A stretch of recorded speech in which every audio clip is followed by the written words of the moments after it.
Bonjour à tous et bienvenue dans ce 10e épisode de The Wrestling Rankings, le dernier, oh, de l'année 1995. Ah, et oui, The Wrestling Rankings se termine pour l'année 1995 avec le dernier pay-per-view, c'est-à-dire In Your House 5, In Your House 5, Seasons Beatings.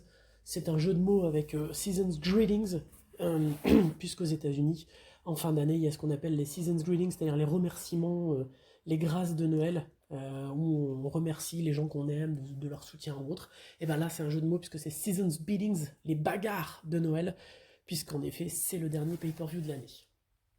Alors, comme vous le savez, si vous avez suivi la dernière émission qui était sur les Survivor Series 95, nous avons un nouveau champion de la WWF, le champion du monde, Bret Hart, qui remporte le titre pour la troisième fois en battant Big Daddy Cool Diesel dans un No Holds Barred match. C'est donc lui qui est champion au début de ce pay-per-view. À ses côtés, le champion intercontinental Razor Ramon, qui est toujours champion depuis In Your House 4. Et nous avons les champions par équipe, les Smoking Guns, Billy et Bart, qui sont champions depuis le mois de septembre et leur victoire à Raw contre Owen Hart et Yokozuna. A noter qu'il n'y a plus de championne féminine à la WWF. Alors, ça n'a rien à voir avec le pay-per-view, parce que de toute façon, c'était pas prévu qu'elle combatte au pay-per-view, mais si vous vous souvenez, lors du dernier épisode, au Survivor Series, Alundra Blaze était capitaine, Alundra Blaze qui est championne féminine de la WWF au moment où je vous parle, qui était championne féminine au moment du pay-per-view, pardon, avait été capitaine d'une équipe contre une équipe de catcheuses, et il y avait un mélange entre des catcheuses américaines et japonaises, et c'était l'objectif de la WWF d'avoir un partenariat avec une fédération de catch au Japon pour faire venir des catcheuses japonaises aux États-Unis et faire en sorte qu'Alundra Blaze défende le titre au Japon. C'était déjà arrivé par le passé, la WWF voulait continuer là-dessus, sauf que Alundra Blaze a complètement foutu tout ça en l'air, tout simplement parce que Alundra Blaze, qui n'était plus sous contrat avec la WWF, a décidé de se pointer sur le show concurrent, WCW Monday Nitro, avec le titre de la WWF, et de le foutre dans une poubelle.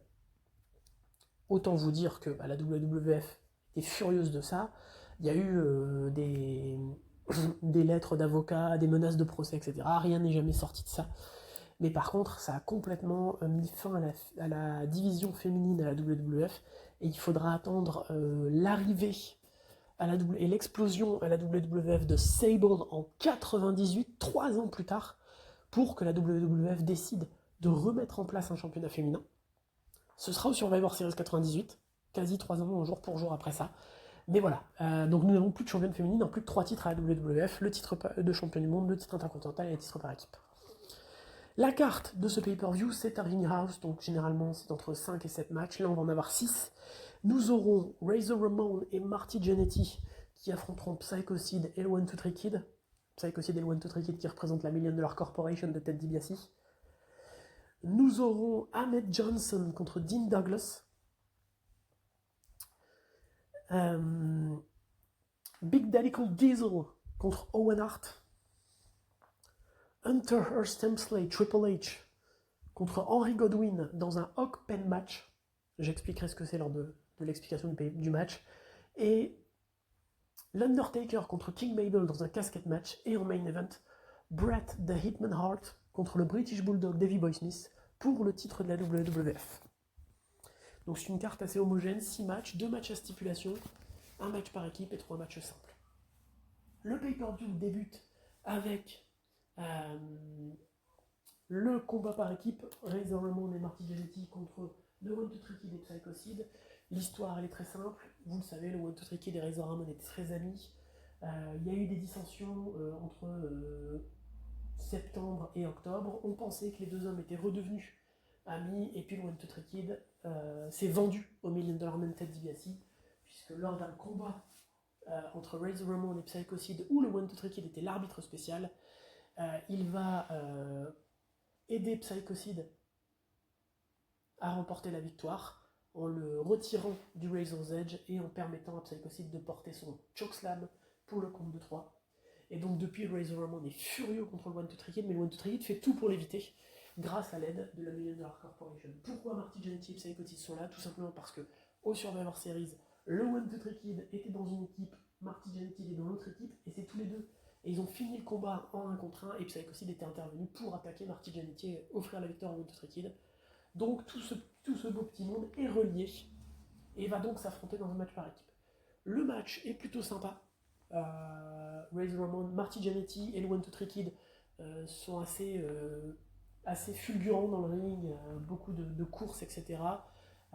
Ils utilisent même des double team moves avec Razor Ramon et Marty Jannetty.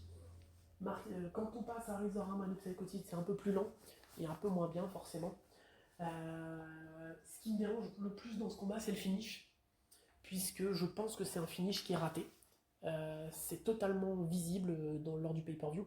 En fait, Razor Ramon a pour habitude de porter des bulldogs de la deuxième corde. Il va le faire. Il va porter son bulldog. L'arbitre va faire le compte de 3.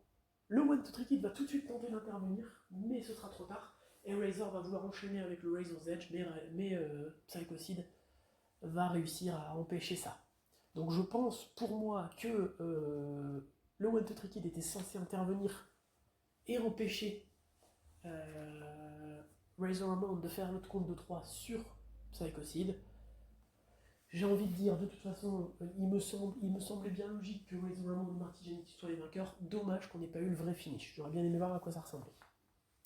On enchaîne avec la surprise. Au début du pay-per-view, Jerry the King Lawler avait annoncé une surprise à Vince McMahon. La surprise, c'est le retour à la WWF de Double J, Jeff Jarrett, l'ancien champion intercontinental. On se rappelle qu'à In Your House 2, l'un de Lumberjacks, en juillet, Jarrett avait perdu le titre intercontinental contre Shawn Michaels après une intervention accidentelle du Roddy. Il y avait eu une bagarre en coulisses entre le Roddy et Jeff Jarrett. Et Jeff Jarrett avait après disparu de la WWF. On ne sait pas ce qui s'est passé. Est-ce que c'était. Même dans la real life, j'ai essayé de trouver des renseignements. Il n'y avait pas vraiment de renseignements. La WWF a utilisé ça pour dire que Jeff Jarrett faisait une tournée appelée Ain't I Great Tour. Et donc Jerry the King Lawler annonce le retour de Jeff Jarrett à la WWF. Et ce retour, il est salué par un disque d'or pour le disque, l'album de Jeff Jarrett, avec le single magnifique With My Baby Tonight, qui est une formidable chanson, soit dit en passant. Jarrett va ensuite aller aux commentaires avec Jerry the King Lawler, et on va avoir le droit normalement au match, et on va partir sur le match avec Johnson Dean Douglas. Dean Douglas va d'abord rentrer dans le ring, on va le voir un peu boitant, avec la tête des mauvais jours. Dean Douglas annonce que les médecins refusent de le laisser combattre suite à une blessure au dos, mais qu'il a trouvé un parfait remplaçant qui s'appelle Buddy London et qui utilise le nom du Nature Boy. Alors là, si vraiment un jour vous voulez voir une copie conforme d'un catcheur qui n'est pas dans la même fédération que vous, voyez Nature Boy Buddy London. Le mec entre sur la musique, l'ancienne musique de la WWF de Ric Flair. Le mec entre avec une robe, et le mec entre avec une magnifique coupe de cheveux blonde à la Ric Flair des années 80. On ne peut pas faire plus ressemblant à Ric Flair, sauf en étant Ric Flair. Et le pire de tout, c'est qu'il utilise le moveset de Ric Flair. C'est-à-dire que le combat contre Ahmed Johnson va durer 45 secondes, puisqu'Ahmed Johnson va le démolir. Mais il va utiliser, en fait, les seuls trucs que va tenter Buddy London durant tout le match, c'est des chops. C'est des knife edge chops. C'est des ATI, comme le disaient vraiment Rougeau et comme le disent Christophe Ajus et Philippe Chiero en français, des coups d'ATI. Voilà, il va porter des coups d'ATI à plusieurs reprises. Il va tenter à un moment, parce que Dean Douglas va distraire Ahmed Johnson, il va tenter un saut de la troisième corde, il va se prendre un spinebuster, Power River Plunge, terminé. 45 secondes, le combat est plié. Autant vous dire que évidemment c'est pas un combat exceptionnel. Ahmed Johnson est fantastique, physiquement c'est un monstre. On ne le voit pas dans ce combat, mais on va le voir par la suite à la WWF durant toute l'année 96. En plus d'être un monstre physique, c'est un mec hyper agile. Vraiment, je suis impressionné par le physique et l'agilité de ce gars. Mais il rend pas les choses intéressantes. Par contre, il est très populaire. C'est probablement en 96, je pense, je parle de l'année 96, la 95 on est peut-être encore tôt, mais en 96, c'est probablement le catcheur le plus populaire de la WWF à ne pas détenir le titre. Parce que Bret Hart, à ne pas détenir le titre et à ne même pas combattre pour le titre, puisqu'il ne combattra jamais pour le titre de la WWF. Je crois même que durant toute sa carrière, il n'a pas eu un combat de championnat, puisqu'à chaque fois, on va voir par la suite, il va avoir un combat de championnat, il va gagner une bataille royale en 96, et il devait se mériter un combat de championnat contre Shawn Michaels. Il ne l'aura pas parce qu'il va finir blessé au dos. En 97, il est censé affronter l'Undertaker en pay-per-view pour le titre, il va se blesser au dos, et en 98, il est complètement relégué au second plan. Donc voilà, très court combat et peu intéressant. Le troisième combat, c'est le Hog Pen match entre Hunter Hearst Helmsley et Henry Godwinn. Qu'est-ce qu'un Hog Pen match? Tout simplement, dans l'arène, au milieu de l'entrée des catcheurs, il y a un enclos avec des cochons, de la bouse et de la paille. Et donc les deux hommes vont s'affronter dans un match sans disqualification, sans décompte à l'extérieur du ring. Le seul but, c'est de balancer son adversaire dans l'enclos. Le match est vraiment sympa. Hunter Hearst Helmsley est un très bon catcheur dans le ring. Ça se voit déjà. Il a vraiment un bon moveset, il sait exactement ce qu'il doit faire. La façon dont il scelle les prises, c'est fantastique. Godwinn est un peu moins intéressant, mais populaire. Et là, le fait qu'on soit dans un match sans disqualification, ça aide, puisque les deux hommes se frappent à l'extérieur du ring, etc. C'est Hunter qui va remporter le combat, puisqu'il va contrer une tentative de clothesline d'Henry Godwinn avec un bad body drop. Il va le passer au-dessus de la barrière et il va tomber chez les cochons. L'arbitre spécial, j'ai oublié d'en parler du combat, c'est Hillbilly Jim, le fermier originel de la WWF. Hillbilly Jim va vouloir évidemment lever la main d'Hunter Hearst Helmsley qui va refuser et qui va repousser Hillbilly Jim. Hillbilly Jim va le pousser et évidemment Henry Godwinn va lui porter un bras à un tour de hanche par-dessus la balustrade et il va finir dans les cochons. C'est une évidence, il fallait que les deux hommes soient dans les cochons et spécialement Hunter. Le quatrième combat, c'est le combat entre Diesel et Owen Hart. Peu d'historique entre les deux, tout simplement. Au Survivor Series, Diesel a complètement pété les plombs après sa défaite face à Bret Hart. Il a attaqué les arbitres, il a réattaqué Bret Hart à plusieurs reprises. Et il a annoncé qu'il était de retour à la WWF, que le vrai Diesel était de retour. Le même soir, Shawn Michaels et Owen Hart se sont affrontés, et Michaels et Owen Hart, en portant la Inzugiri Michaels, l'a mis hors d'état de combattre. C'est cette fameuse storyline magnifique où Shawn Michaels a des suites de ses contusions et de ses commotions cérébrales par rapport à l'incident de In House 4 où il avait été tabassé par des marines. Shawn Michaels va jouer le jeu à fond, il va tomber et tout le monde va croire que c'est réel. Il y a même des gens qui vont pleurer dans le public pensant que Michaels est vraiment complètement KO.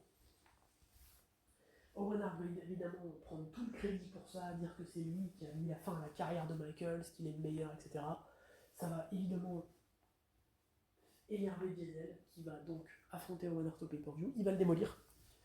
Owen va prendre le dessus pendant à peu près 1 minute, avec des coups dans le genou, etc. Et au final, Diesel va remporter le combat avec son jackknife powerbomb et il va faire le tomber en posant juste un pied sur lui. On va évidemment penser que Diesel est de retour dans les bonnes grâces du public, etc. Sauf qu'après le combat, Diesel va de nouveau péter un câble. Va vouloir s'attaquer à Owen Hart encore. Du coup, les arbitres ne vont pas être contents. Ils vont essayer d'empêcher Diesel de faire ça. Diesel va de nouveau attaquer les arbitres. Et au final, l'arbitre va retourner sa décision. Et Diesel va perdre le match par disqualification. Mais il s'en foutra du match complètement. C'est vrai, l'objectif c'était de détruire Owen Hart et il l'a fait. Le cinquième et dernier combat, c'est l'Undertaker contre King Mabel dans un casket match. C'est l'Undertaker de 95, c'est King Mabel, c'est un casket match. Autant vous dire qu'il faut très vite passer sur ce combat. La storyline elle est simple. King Mabel a battu l'Undertaker au King of the Ring grâce à l'aide de Kama. En septembre, Mabel et Yokozuna ont, après un match à 6, après un match à 6 entre le British Bulldog Owen Hart et Yokozuna contre l'Undertaker, Shawn Michaels et Big Daddy Cool, Mabel et Yokozuna continuent leur assaut sur l'Undertaker, lui brisant plusieurs os du crâne. Résultat, l'Undertaker à son retour sur la Series va revenir avec un masque Il va démolir, on va avoir le droit à un Dark Side contre Royals. Les Royals, c'est Mabel, c'est l'équipe de Mabel, et le Dark Side, c'est l'équipe de l'Undertaker. L'Undertaker, à lui tout seul, va démolir les Royals. Il va éliminer coup sur coup en moins de 3 minutes 3 des 4 membres des Royals. Mabel va penser s'imposer grâce à un belly-to-belly suplex, puis un leg drop. Malheureusement, ça va rien changer. L'Undertaker va se relever et là, Mabel va complètement être effrayé, va se barrer du ring en courant. Perdre le match par les contacts extérieurs du ring. Du coup, les officiels ont décidé Undertaker, Mabel, casquette match, match du cercueil, pas de décompte extérieur du ring, pas de disqualification, comme ça tout est permis. Le combat est très court, l'Undertaker va dominer au début, Mabel va prendre l'avantage grâce à une distraction de Sir Mo. Mabel va penser remporter le combat en mettant l'Undertaker dans le cercueil, mais il va évidemment demander d'abord, en assommant l'Undertaker, Sir Mo va mettre l'Undertaker dans le cercueil pour Mabel. Mabel va évidemment lui demander sa casquette et l'urne qu'il va porter autour du cou pour faire ça en beauté, sauf que l'Undertaker évidemment va refuser cette fermeture du cercueil, va s'attaquer et à Mo et à Mabel, va balancer Mabel dans le cercueil avec un big boot. Il va ensuite enchaîner avec un chokeslam sur Sir Mo et le balancer lui aussi dans le cercueil. Il va récupérer le collier qui sert d'urne. Il va récupérer l'urne qui avait été fondue par Karma en collier. Il va récupérer ce collier et il va fermer le cercueil pour remporter le match. Après le match, l'Undertaker va donner ce collier à Paul Bearer pour que Paul Bearer ait de nouveau le contrôle de l'urne.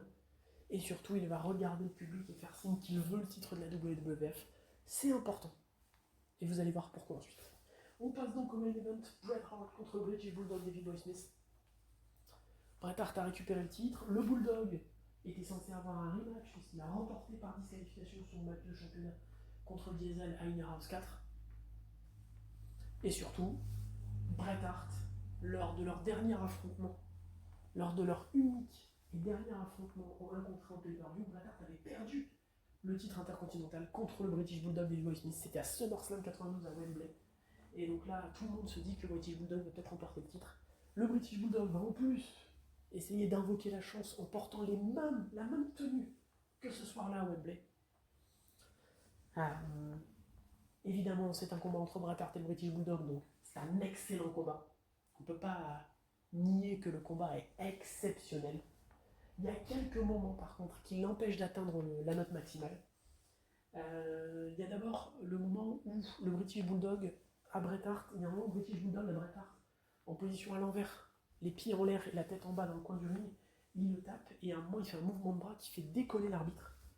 Et en fait ce mouvement va complètement perturber le British Bulldog, qui va relever l'arbitre en mode je voulais pas faire exprès, etc.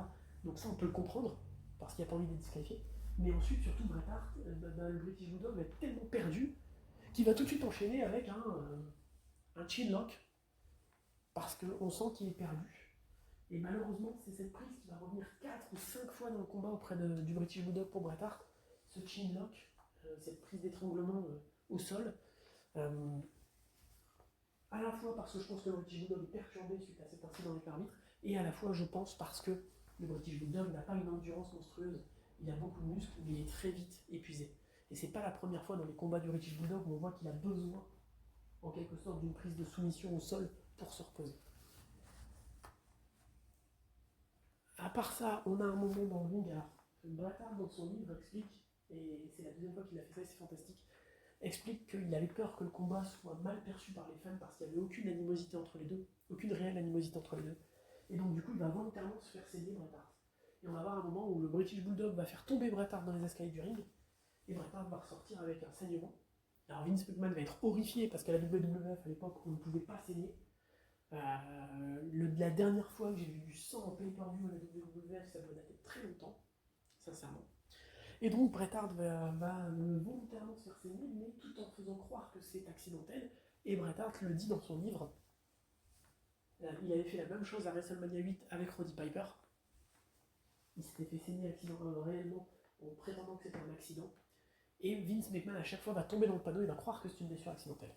Par contre, Bret Hart, ce coup-ci, va vraiment saigner très fort. Il va y avoir des mares de sang aux abords du ring. Et vraiment, si vous avez la chance d'écouter les commentaires de Vince McMahon, il est horrifié. Jerry the King Lawler qui dit montrez-moi un gros plan de la tête de Bret Hart, parce que lui forcément a envie de voir Bret Hart défiguré, il l'aime pas. Et Vince McMahon qui dit ah surtout pas, surtout pas. C'est exceptionnel. Ce jeu entre Bret Hart, entre Jerry the King Lawler qui veut du sang, etc. et Vince McMahon qui nous joue la carte du mec offusqué, c'est exceptionnel quand on sait ce que va devenir à WWF 2 ans plus tard. Le combat va se terminer par une victoire de Bret Hart qui va porter la magistrale, c'est-à-dire une prise, un roll-up où il bloque le bras de son adversaire autour de sa jambe et il fait une petite pirouette en avant pour le faire tomber. Si vous avez la chance de lire le livre de Chris Jericho, c'est Chris Jericho qui a appris cette prise à Bret Hart. Il l'explique dans son livre. Bret Hart était en tournée au Canada dans un house show et Chris Jericho était là. Et il y a un ami qui connaissait Bret Hart qui lui dit qui connaissait Bret Hart et Chris Jericho, qui lui dit si tu veux tu peux venir voir Bret, le saluer, etc. Parce que Chris Jericho avait quand même combattu dans le dungeon, hein. Il avait eu l'occasion de faire le dungeon avec Stu Hart. Et donc Chris va se présenter avec d'autres catcheurs à Bret Hart. Bret Hart est tout sourire, alors il les salue, etc. Et un ami va dire à Chris Jericho, Bret cherche un finish pour son prochain pay-per-view, toi qui as catché au Mexique, t'as pas une sorte de pin un peu flashy, un peu sympa? Et Chris Jericho va lui dire si, j'ai bien une idée. Et donc Chris Jericho explique que dans le vestiaire de la WWF, il va être là en mode sympa, et il va montrer à Bret Hart comment porter la magistrale. Et quelques jours plus tard au pay-per-view, Bret Hart va remporter le combat grâce à la magistrale de Chris Jericho. Ce qui est très bien. Évidemment, le pay-per-view se termine avec Bret Hart qui célèbre, etc. Et on va apprendre à ce moment-là que Bret Hart, au Royal Rumble, va défendre le titre de la WWF contre nul autre que l'Undertaker. Ça va nous amener à une interview en backstage de l'Undertaker avec Paul Bearer et Todd Pettengill. Paul Bearer qui va lui dire, Todd Pettengill qui va dire à Paul Bearer, enfin l'Undertaker a le droit à un match de championnat du monde, qu'est-ce que vous en pensez? Paul Bearer va dire, ça fait des années que l'Undertaker n'a pas eu de match de championnat, il était temps de remédier à cette injustice. Sauf que l'interview va être interrompue par Diesel, qui va complètement péter un câble, en disant mais on se fout de ma gueule, je suis l'ancien champion du monde, où est mon titre? Où est mon match pour le championnat? Paul Bearer va vouloir faire de l'humour et dire Big Daddy Cool, t'as pas été très cool ces derniers temps. Diesel va porter la main sur Paul Bearer, l'Undertaker va le regarder, et va lui dire t'auras ton match plus tard. Diesel va dire j'ai l'impression que beaucoup de gens m'évitent, et l'Undertaker va lui répondre moi je t'ai dit très jeune. Évidemment, tout ça va être mis en place parce que, et on s'en doute, et si vous connaissez l'histoire, à WrestleMania, on aura évidemment l'Undertaker contre Diesel. Voilà, c'est un très bon pay-per-view. C'est le meilleur In Your House pour l'instant.